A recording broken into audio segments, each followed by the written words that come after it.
gentle lady from Texas. Our fourth witness could not be with us today because of the ice storm in Texas. Judge Dale Lynn Carruthers is a county judge and fourth-generation rancher in Terrell County, Texas. She was a lifelong Democrat but switched parties because of the devastating effects of the Biden border crisis on her land and her community. Her testimony was circulated to committee members, but I will briefly summarize her testimony because of what she was going to say I think is too important for the American people not to hear. Judge Carruthers would have testified that their once safe community now lives in fear.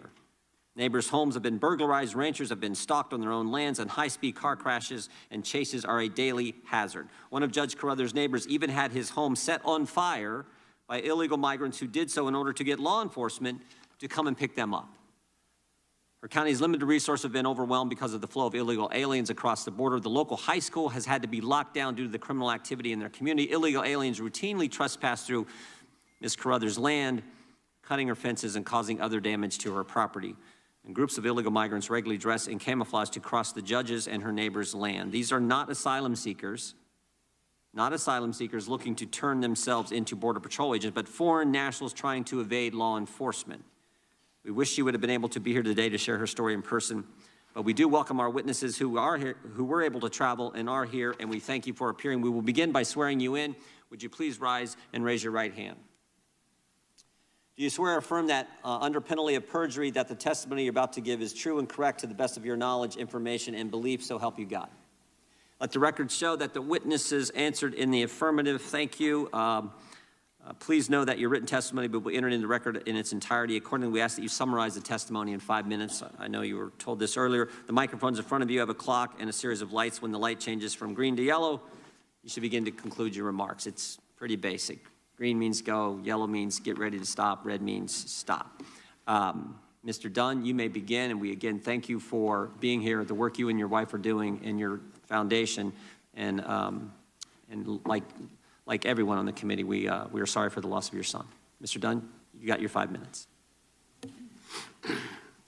Thank you, committee, for having me here today. I'm the co-founder of the Forever 15 Project, a nonprofit that my wife Janelle and I started after the passing of our son Noah.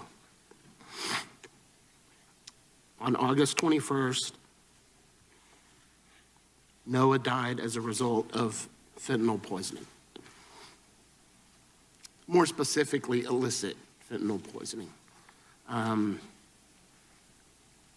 He was 15 years old. He was a sophomore at Johnson High School in Hays County.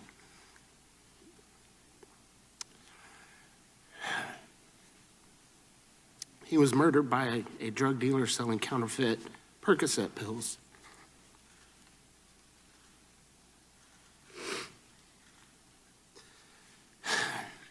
The pill he took contained 8 milligrams of fentanyl, which is 4 times the lethal dose. There was no Percocet in the pill.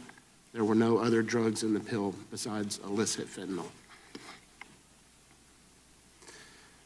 Noah was the 3rd victim in less than 2 months in Hays County from illicit fentanyl.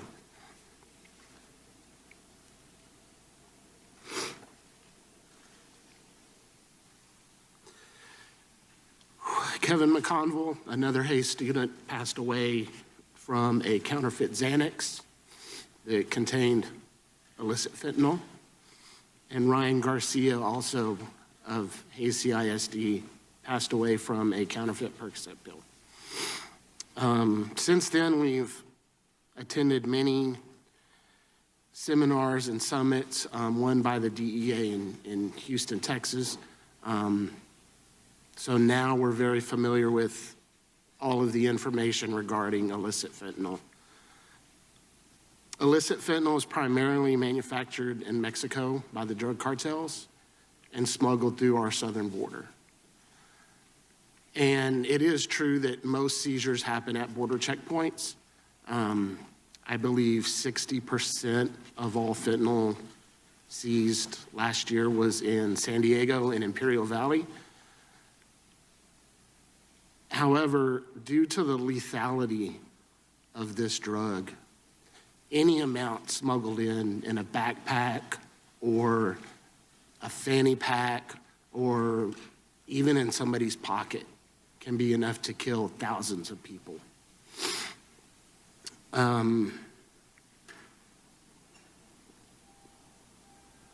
So as you can see, you know, it's not just a border checkpoint issue.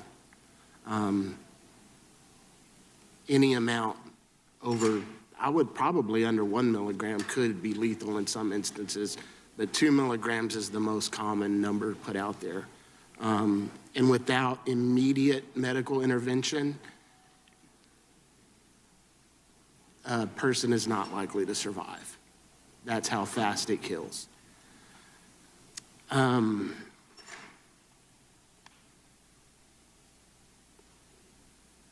In our activism work, you know, we've come across several families that have also lost their children to this illegal drug or this illicit drug. And it's both sides of the political aisle. For us, this isn't a political issue. This is an issue about the safety of our children and the citizens of this country. We're working with several state legislatures who are primarily Democrats in our area on legislation to stop this from happening as well.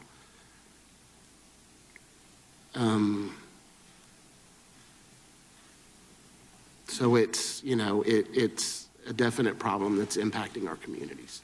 I don't have time to read the names, but in the 5 months that since Noah's passing, we've met 28 other families who've lost primarily teenagers to this drug. The current statistic is it's the #1 killer from 18 to 45. Honestly, we believe that next year that number will probably drop to 15 to 45. And we've had some children as young as 13 years old die from this drug. Thank you. Thank you, Mr. Dunn. We appreciate you and your wife being here today. Sheriff, recognized for 5 minutes. Good morning, Honorable Chairman Jordan, Ranking Member Nadler, and distinguished members of this committee. I appreciate the opportunity to address this committee regarding the status of our southern border from the optics of a community and local law enforcement perspective. I have served our border communities for 38+ years, and prior to that as a member of the United States Army. I currently serve on national, western, and southwest border sheriff associations, and we have 3 objectives: public safety, national security, and humanitarian. In my submitted brief, I have shared with you all the overview of Cochise County and the history of our border. I have personally experienced the good, the bad, and the ugly of being a border county. Currently, this is the ugliest I've experienced. I am proud of our relationships with our local law enforcement partners, local, state, and federal, that serve our communities. To best understand my presentation is to understand we were over 2 years ago. My county was one of the safest border counties based on our collective government efforts, messaging, and yes, enforcement operations supported by the rule of law. What's the direct impact to my county? My citizens and law enforcement address mostly gotaways, the fight and flight syndrome in my county versus those giving up. 100% camouflage migrants being illegally smuggled by the cartels with the price tag of per undocumented alien begins at $7,000 and up. These smugglers include juveniles being recruited via social media by the cartels, border-related bookings. Detention costs within my jail in calendar year 2022 was $4.3 million, absorbed by my local and state taxpayers. Border-related crimes are at an all-time high. Death, murder investigations, aggravated acts against my citizens, failure to yields, search and rescue, plus recoveries, and yes, assaults against law enforcement officials. My deputies have been placed in life-threatening scenarios as the cartels show no regard for my citizens and those that wear a badge. Agents, troopers, deputies, and officers are addressing dangerous scenarios and criminals as a direct result of an open border being exploited by the criminal cartels for violence, fear, and greed. In calendar year 2022, 1,578 suspects were booked in my jail for border-related crimes. Only 78 were foreign-born. In 2021, over 5 million dosages of fentanyl were seized on the Arizona border. In 2022, over 20 million dosages were seized. In 2022, over 12,000 pounds of fentanyl was seized on the southwest border. I want to share a personal tragedy with you of a good citizen named Wanda in my county.